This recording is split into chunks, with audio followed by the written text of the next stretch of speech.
Salatullahi wassalam ala man uhiyal Qur'an.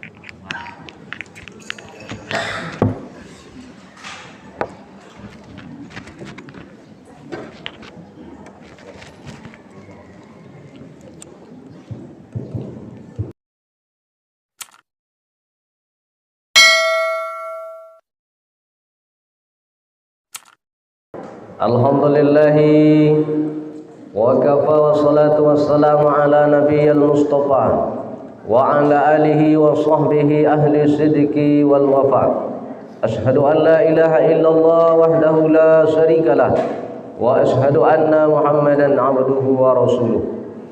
Rabbi israh li sadri wa yassir li amri wahlul 'uqdatan min lisani yafqahu qawli. Pertama, bersyukur kita kehadirat Allah dengan mengucapkan alhamdulillahi rabbil alamin, dan berselawat kita kepada Rasulullah dengan ucapan Allahumma salli ala sayyidina Muhammad wa ala ali sayyidina Muhammad. Yang sama-sama kita muliakan Bapak Imam Masjid Istiqomah. Istiqomah ini berat, seperti kita meniti di pematang sawah. Di sini ada sawah. Jadi tak perlu saya jelaskan lagi. Artinya setiap hari Bapak Ibu meniti di pematang sawah. Tatkala kita meniti di pematang sawah, jatuh kita, basah baju, kain, celana, tapi kita bangkit kembali. Akhirnya kita berjalan dan akhirnya sampai di ujung sawah. Itulah orang yang hendak istiqomah di jalan Allah. Datang subuh ini biasa, tapi yang luar biasa adalah mengistiqomahkan datang setiap subuhnya. Ini kalau subuhnya Minggu, Senin, Selasa penuh nih Pak ya. Alhamdulillah, ini luar biasa. Di mana-mana masjid penuh, tapi di subuh ini rupanya di sinilah yang penuh sekali. Yang sama-sama kita hormati Bapak Camat hadir. Dia punya jabatan kekuasaan, tapi tidak membuat dia sombong di hadapan kita. Buktinya dia datang subuh ini. Pak RT ada datang? Pak RT ada datang kan? Ada. Pak Camat ada datang, apa lagi Pak RT? Ketua BPD hadir. Pak Kades juga hadir. Artinya itulah hebatnya kekuasaan. Ketika tadi saya berhenti di Istana Rokan, dalam kepala saya lihat Bapak Ibu ada tangga 3. Saya ingin tanyalah dulu yang tinggal di Rokan ini, apa makna tangga 3 itu? Apa makna? Coba. Sebelah depan, kiri, kanan, itu tangganya 3. Tali Bupilin Tigu. Dan itu dibangun masa pemerintahan Sultan Nagari Tua tahun 200 tahun yang telah lalu. Maka tangga itu maknanya adalah kekuasaan. Habis itu apa? Adatnya. Setelah itu ulamanya. Maka disebut dengan Tunku Bupilin Tigu. Maka kita bersyukur jadi orang Rokan. Yang bukan Rokan tetap bersyukur dapat jugalah bau-baunya. Bapak Ibu jamaah yang dimuliakan Allah Subhanahu wa taala, dan saya berterima kasih kepada Al Ustaz Mardi yang telah mengundang saya datang ke kampung Bapak Ibu. Saya tidak merasa seorang tamu, tapi saya hadir di tengah-tengah keluarga saya. Kalaulah bukan seperti ini, mungkin belumlah masanya saya menginjakkan kaki di desa Rokan ini. Mudah-mudahan apa yang saya sampaikan nanti Ibu bisa bawa pulang minimal 3 poin saja. Bapak Ibu jamaah yang dimuliakan Allah Subhanahu wa taala, tadi ketika kita masuk masjid, kita tidak ada yang duduk, sehingga dia solat 2 rakaat, namanya solat sunnah tahiyatul masjid. Asyhadu an la ilaha illallah. Dia mengangkat telunjuk tangannya.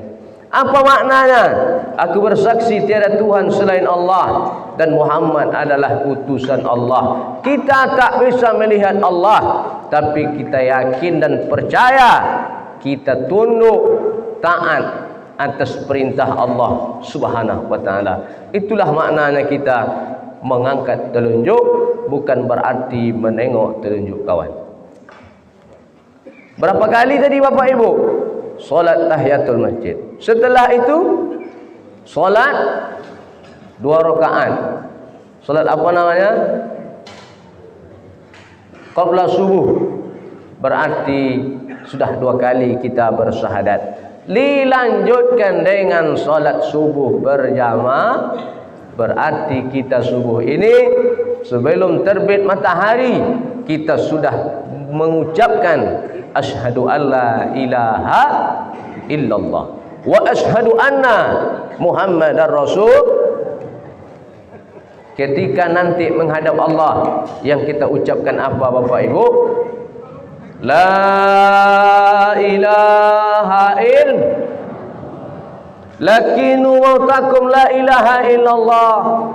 Wa man kana akhiru kalamihi la ilaha illallah. Talkinkanlah orang yang hendak meninggal, bisikkan di telinga kanannya, tapi jangan laju, pelan-pelan saja. La ilaha illallah. Ayo Bu, sama-sama kita semuanya.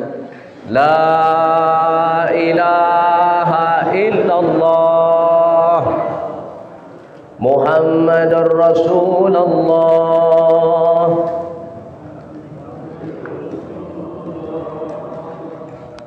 Pejamkan mata, renungilah alam barzakh. Setelah itu buka mata balik. La ilaha illallah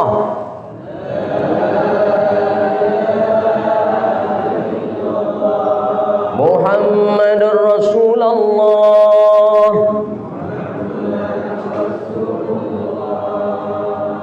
Siapa yang mati di akhir kalamnya, lakinu mautakum la ilaha illallah wa man kana akhiru kalam. Kalam adalah ucapan terakhir. Yang mampu mengucapkan la ilaha illallah dakhulal jannah, dia masuk surga Allah Subhanahu taala. Ibu sudah pernah ke surga? Belum? Pak Camat mungkin sering ke surga. Surga dia. Ketika mampu mengucapkan la ilaha illallah, maka itulah kehidupan yang sesungguhnya. Inna salati wa nusuk wa mayah wa mamat lillahi rabbil alamin. Selama kita hidup, maka selama itulah Allah akan menguji kita. Maka kuncinya satu saja Bapak Ibu, yakni adalah siap menerima ketetapan Allah. Bahagia itu sederhana. Jadi kalau ada orang bertanya, apa itu bahagia? Bahagia itu ya bahagia. Tapi saya memberikan ulasan, bahagia itu adalah bisa menerima atas apa takdir Allah Subhanahu wa taala. Itulah bahagia, Pak. Ibu yang sebelah sini sudah bahagia atau belum? Kok diam semuanya? Kita ulang. Ibu yang sebelah sini, orang-orang tua saya, apakah sudah merasakan bahagia? Sudah. Yang ibu sebelah sini, apakah sudah merasakan bahagia? Sekarang pertanyaannya, ibu bahagia karena harta apa karena yang lain? Apa ya jawab nih Pak Ustaz? Yang penting kami bahagia. Kebahagiaan tak bisa diungkapkan dengan kata, tapi dia bisa dirasakan dengan perasaan halus. Maka orang yang bahagia, ingat, Allah titipkan dalam diri ibu kekuatan. Allah titipkan dalam diri Pak Camat keinginan. Apakah semua keinginan itu akan dapat kita peroleh? Amlil insani tamanna. Apakah segala yang kalian cita-citakan dapat kalian peroleh? Walillahil akhiratu wal ula, kata Allah. Tidak, karena kebahagiaan dunia akhirat adalah milik Allah Subhanahu wa taala. Bapak Ibu jamaah yang dimuliakan Allah Subhanahu wa taala, maka kebahagiaan yang kita cari hari ini bukanlah terletak pada harta. Berapa banyak orang yang punya harta, kalau ditanya, "Bapak sudah bahagia?" pastilah dia jawab, setengah bahagia. Tapi ada orang yang sedang duduk di sawah, tua, lewat orang yang sedang naik mobil Avanza bersama dengan suami istri. Lalu suaminya bertanya, "Oh, enaklah mereka duduk di sawah, ada teratak, mereka bisa makan sambil berduaan. Bahagialah hidup mereka," kata orang yang naik mobil Avanza. Lalu yang di atas teratak itu pun mulai berkata, "Bahagialah mereka yang mereka bisa naik mobil Avanza ke sana kemari." Yang duduk di teratak tadi berkata, "Mereka bahagia." Lalu pertanyaan untuk kita, siapa sesungguhnya yang bahagia itu? Maka kebahagiaan itu adalah siap menerima atas segala pembagian Allah Subhanahu wa taala. Lanjut Pak, nampaknya minumannya banyak ragamnya. Ada yang putih, ada yang keruh. Oh, ini luar biasa. Mungkin untuk saya nanti yang putih itulah. Mungkin sedang dikondisikan. Bapak Ibu jamaah yang dimuliakan Allah Subhanahu wa taala, ketika seorang sahabat Nabi bernama Abdullah ibnu Mas'ud bertanya dia kepada Nabi sallallahu alaihi wasallam, "Sa'altu Nabiyya sallallahu alaihi wasallam, ya Rasulullah, aku ingin bertanya, amal apa yang dicintai Allah dan Rasulnya?" Jadi yang bertanya itu Abdullah ibnu Mas'ud, Pak, anak muda.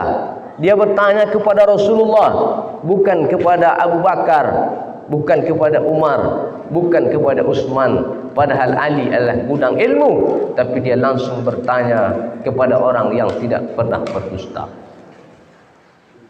Saat Nabi sallallahu alaihi wasallam, ya Rasulullah, amal apa yang paling dicintai Allah dan Rasulnya? Kata Nabi Muhammad sallallahu alaihi wasallam, as-salatu ala waqtiha. Salatlah di awal waktu. Berat nih Pak. Salat di awal waktu ini berat. Anak muda yang sedang duduk-duduk di pinggir lapangan, ayo ala salat. Di saat engkau sedang menonton bola, apakah engkau akan meninggalkan menonton atau engkau menuju panggilan Allah? Maka itulah hebatnya kita. Ketika azan berkumandang, sesungguhnya itu adalah syiar. Ada syiar harian, itulah dia panggilan azan. Ada syiar Islam, itulah dia solat berjamaah. Ada syiar mingguan, itulah datang ke Masjid Istiqomah melakukan solat Jumat. Ibu-ibu tak wajib datang solat Jumat, tapi di rumah dia solat zuhur. Anak muda yang hari ini datang ke masjid, lalu apa kata Rasulullah? Wa rajulun qalbuhu mu'allakun fil masajid. Ada seseorang anak muda yang hatinya terpaut di masjid.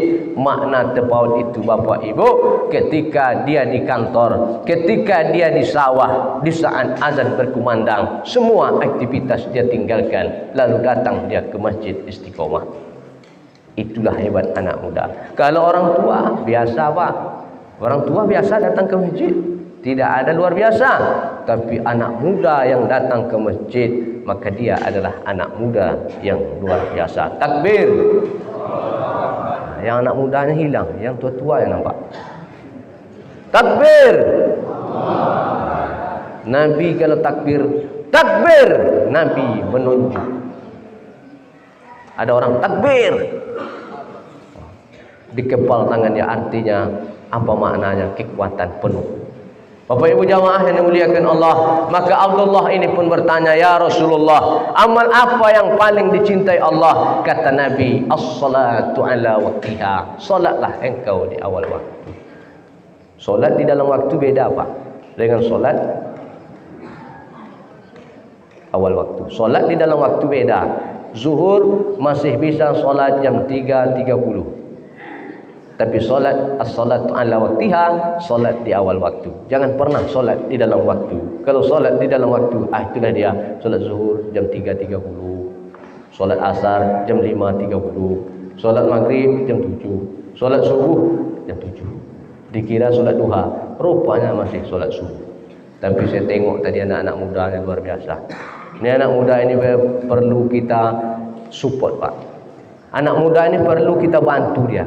Kalau ada anak muda yang buat kegiatan, maka perlu kita bantu dia. Jangan pernah kita kecilkan dia. Karena dia kalau dikecilkan, suatu masa nanti ketika dia sudah besar, dia ingat apa yang kita ucapkan, maka ucapan itu akan menempel di otaknya.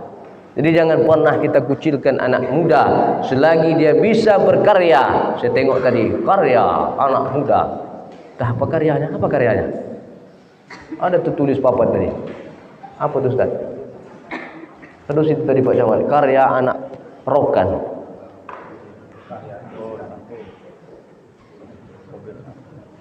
Melukis. Oh, mantap tu. Anak siapa? Tak disebutkan anak Pak Camat, anak orang rokan. Bangga kita. Tapi kalau semuanya terkontaminasi dengan lem, dengan narkoba, maka hancurlah generasi-generasi rokan 10 tahun yang akan datang. Maka anak-anak kita, Pak, semuanya kita punya tanggung jawab yang sama. Apalagi mereka belajar menggunakan HP. HP itu satu sisi bisa menyelamatkan, di satu sisi dia bisa merugikan kita. Maka kita Bapak Ibu punya kewajiban yang sama. Mari kita bawa anak-anak kita datang ke Masjid Istiqomah. Bukan hanya di subuh Sabtu, tapi di subuh-subuh yang lain tetaplah semangat mensyiarkan solat subuh berjamaah. Siapa yang solat subuh berjamaah, solat subuh dan solat asar berdain. Berdain maknanya, terima kasih, berdain maknanya adalah dingin. Waktu subuh dan waktu asar matahari akan tenggelam. Siapa yang solat berjamaah subuh dan asar, maka mudah dia masuk surga. Tapi jangan dipahami dua itu saja, Ustaz. Tidak. Kalau yang dua itu dia mampu solat subuh berjamaah, maka solat maghrib dia datang, solat isya dia datang. Apalagi solat asar. Maka yang pertama adalah solatlah di awal waktu. Usahakan, Pak. Oh, Ustaz sudah bisa istiqomah? Belum. Menuju istiqomah. Belum istiqomah. Menuju istiqomah. Maka datang seseorang kepada Rasulullah, hadis ni amrin atasimu, ya Rasulullah, ajarkan aku satu kalimat ya Rasulullah, agar aku pegang sampai aku meninggal ya Rasulullah. Kata Nabi, summastaqim, ucapkanlah la ilaha illallah, Tuhanku Allah, kemudian istiqomahlah engkau di jalan Allah. La ilaha illallah terpatri dalam dirinya. Setiap bekerja jangan lupa hubungkan dengan Allah. Bapak mau bekerja ke sawah, jangan lupa hubungkan pekerjaan dengan Allah. Bagaimana caranya? Bismillahirrahmanirrahim. Kullu amrin sibalin la yubda fihi bilhamdulillah fahuwa aqta. Setiap perbuatan yang baik jangan lupa awali dia dengan bismillah. Kalau tidak bismillah, maka perbuatan itu tak bisa dibawa sebagai bekal menghadap Allah Subhanahu wa taala. Bapak Ibu jamaah yang dimuliakan Allah, sampai jam berapa, Ustaz? Sampai jam berapa, Pak? 6:30, artinya jam 7. 6:30, artinya 15 menit lagi selesailah. Tapi minuman itu tetap dinikmati, Pak, ya. Jangan tengok gambar saya saja, nanti minuman tak terminum. Kasihan yang bersedekah. Ini siapa yang bersedekah ini? Ini adalah orang-orang yang digerakkan Allah Ta'ala hatinya. Banyak orang yang punya hati, tapi dia sulit untuk berbagi. Maka ujian keimanan kita, la yu'minu ahadukum hatta yuhibba li akhihi. Tidak sempurna iman seseorang, kata Nabi, sebelum dia mencintai saudaranya sebagaimana dia cinta sayang kepada dirinya. Jadi kalau ada tetangga kita tak makan, dia duhur tak makan, asar tak makan, maghrib tak makan, kita biarkan dia, berarti iman kita adalah iman menipu terhadap diri kita. Pedulikan. Ini minuman ini, Pak, akan jadi saksi, akan dapat pahala nih. Apalagi di Rokan ini saya dengar harga sawit luar biasa, Pak Camat, ya. sampai 1 kilo 3.380. Itu daerah Kecamatan Tambusai. Apa makna yang ingin saya sampaikan? Ketika sawit bapak mahal, orang hari ini berlomba menebang karet. Mungkin sini tak ada Pak ya. Pada daerah sana tuh kebun karet sudah habis tuh Bang, digundulkan. Habis itu apa? Dia tanam sawit.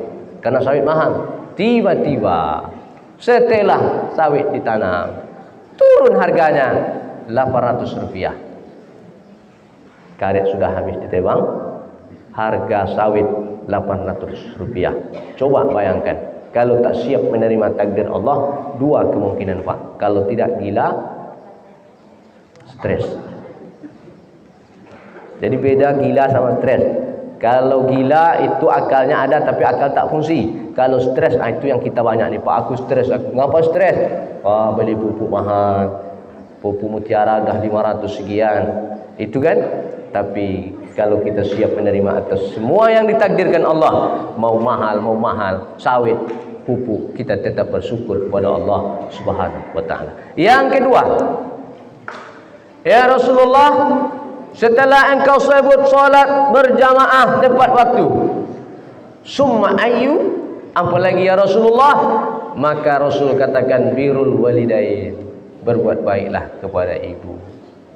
Ada orang Pak kuat dia tegar, kuat dia tak pernah menitik air matanya. Suatu hari datang kawannya bertanya, Pak, ya, kenapa Bapak menangis? Selama ini saya tengok Bapak tak pernah mengeluarkan air mata. Apa kata dia? Aku menangis bukanlah karena kehilangan ayah dan ibuku, tapi aku menangis sesungguhnya adalah karena surga yang ada di rumahku selama ini tak ada lagi. Itulah yang membuat dia menangis. Maka adik-adik, anak-anak muda yang kalian hari ini belum berkeluarga, muliakan ibu kalian. Kalau kalian tak mampu memuliakannya, setidaknya jangan buat dia susah. Betul Pak? Anak-anak muda kita ini, kalau kalian tak mampu memuliakan ibu kalian, setidaknya jangan buat diri dia susah. Banyak orang kejadian Pak, sekolah SMK kelas 3, kejadian tak saya sebutkan kecamatannya. Murid saya meninggal gantung diri, minta duit sama emaknya 5 juta. Emaknya tak kasih. Lalu dia urung diri dalam kamar. Tak lama terdengar suara menjerit. Rupanya dia gantung diri. Apa mau dikata? Dia sudah pergi untuk selamanya. Apakah mati engkau husnul khotimah? Tidak, karena engkau mati bunuh diri. Mati bunuh diri kata ulama tak perlu disolatkan. Kuburkan dia, mandikan, tak perlu disolatkan. Jadi anak-anak muda, sedikit masalahmu, jangan pernah kau ambil tali, setelah itu kau gantung diri. Ku akhir hidupku. Jangan. Hidupmu masih panjang, kawan. Ketika engkau putus kontak dengan Allah, ibu jangan sampai putus kontak dengan Allah, bapak jangan sampai putus kontak dengan Allah. Apa maknanya? Solat jangan pernah putus kontak dengan Allah. Kalau sudah putus kontak dengan Allah, maka disitulah setan masuk, disitulah kehancuran hidupmu, karena engkau jauh dari Allah Subhanahu wa taala. Mati listrik, belum ada apa-apa, masih bisa kita hidup udara. Putus dengan sahabat, kawan karib, masih bisa hidup. Tapi di saat putus kontak engkau dengan Allah Subhanahu wa taala, mau kemana kita hidup? Maka anak muda, jangan sampai kita putus kontak dengan akad mati.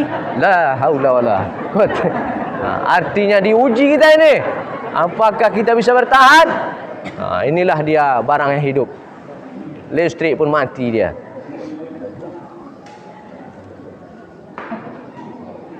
Kita tunggulah hidup dan lubuk. Tak dengar suara saya. Sampai jam 6.30 arti selesai. Artinya menyuruh selesai.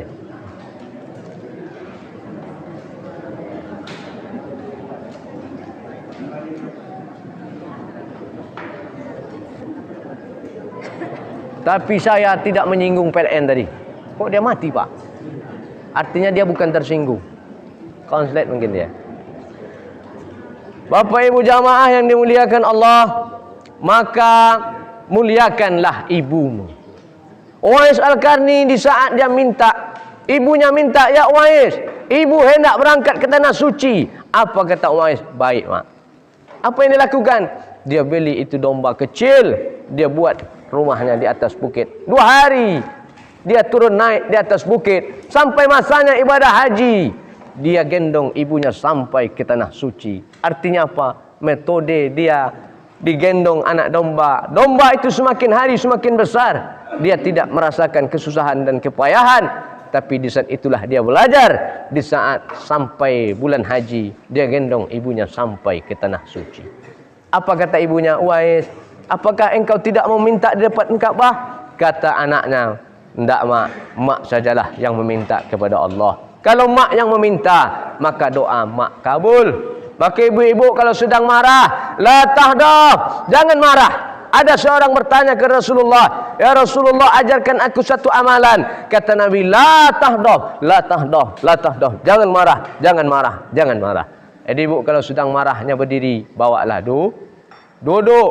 Kalau marahnya sedang duduk, bawalah berbaring. Kalau marahnya sedang berbaring, ambillah air wuduk. Jangan langsung berdiri. Kenapa? Karena amarah itu adalah gejolak setan yang masuk dalam peredaran darah kita. Maka jangan sampai kata-kata ibu kepada anak-anak kita. Dan anak-anak mesti tahu, jangan sampai engkau menggoreskan hati ayah dan ibumu. 9 bulan 10 hari kita menumpang di rahimnya.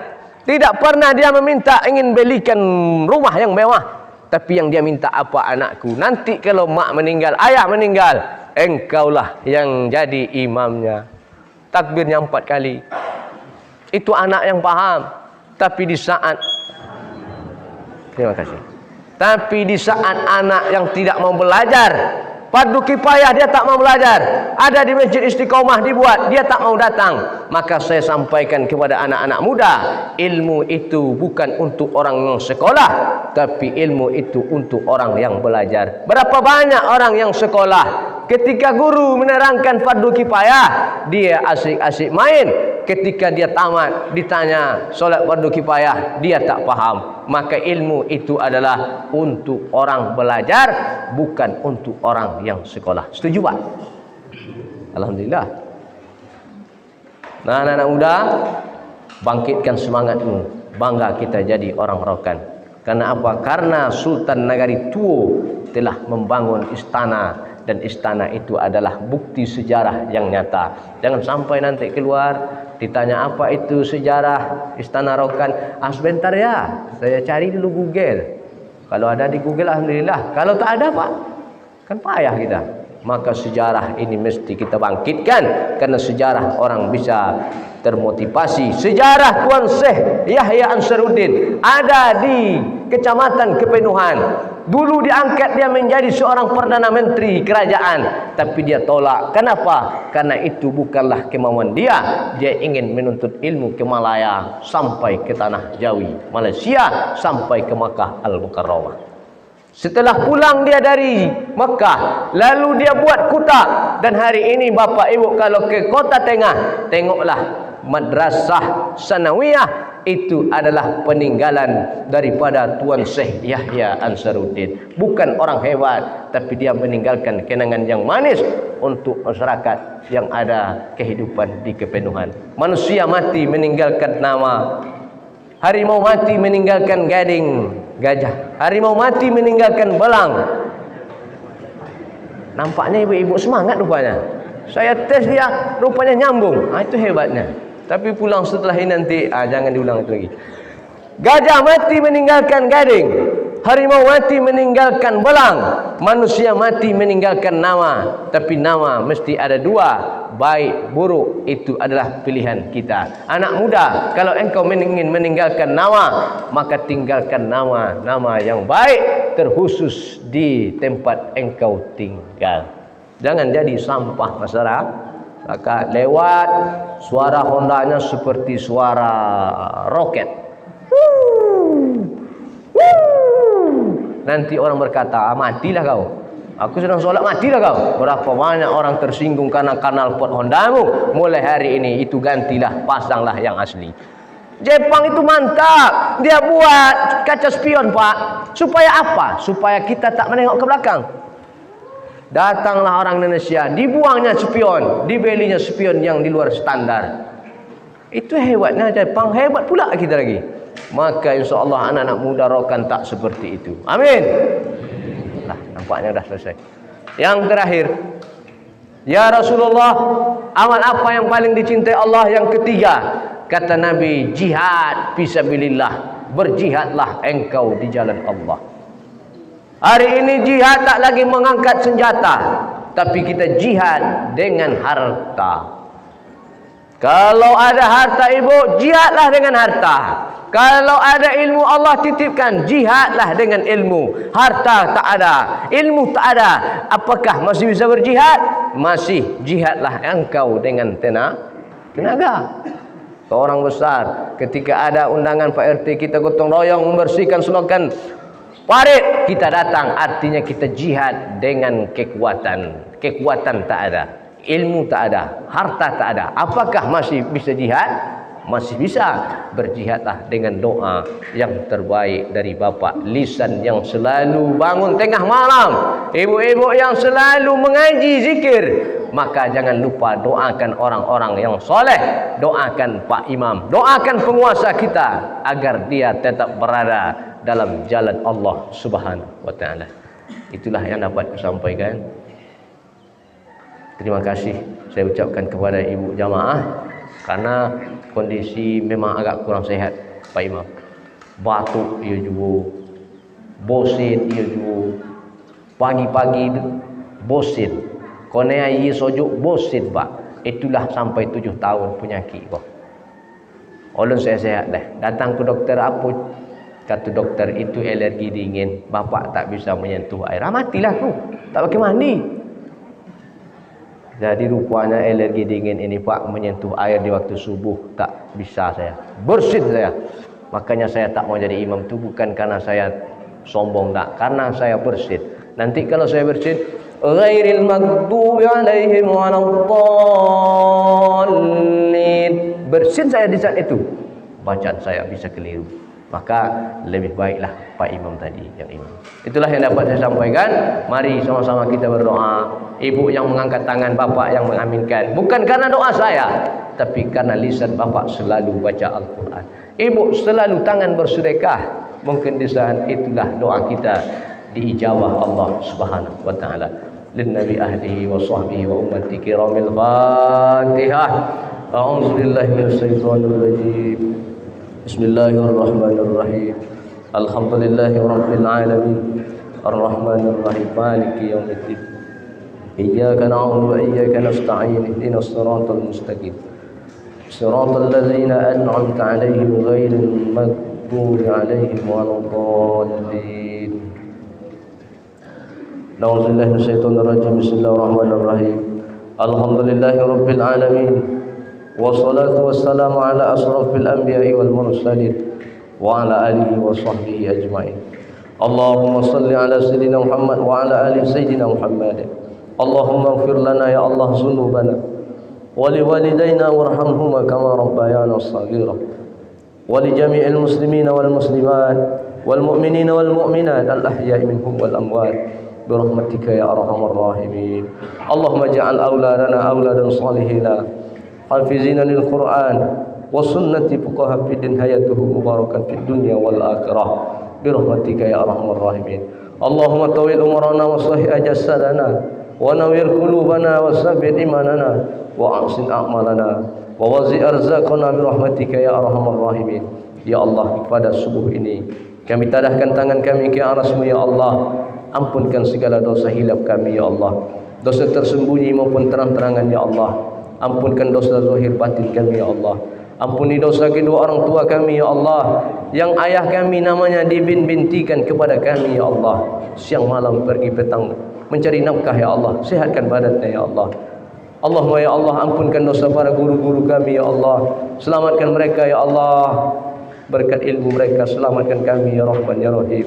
Selamatkan kaum muslimin dan muslimat yang mereka hari ini sudah terbaring di alam barzah. Jadikan kubur mereka bagian taman surga-Mu ya Allah. Andaikan saudara-saudara kami yang hari ini sakit terbujur kaku di rumahnya, angkatlah penyakit. Jadikan itu penyakit yang terakhir dalam hidupnya ya Allah. Rabbana hab lana min azwajina wa dzurriyyatina qurrata a'yun waj'alna lil muttaqina imama. Rabbana zalamna anfusana wa in lam taghfir lana wa tarhamna lanakunanna minal khasirin. Rabbana atina fid dunya hasanah wa fil akhirati hasanah wa qina azabannar. Walhamdulillahi rabbil alamin.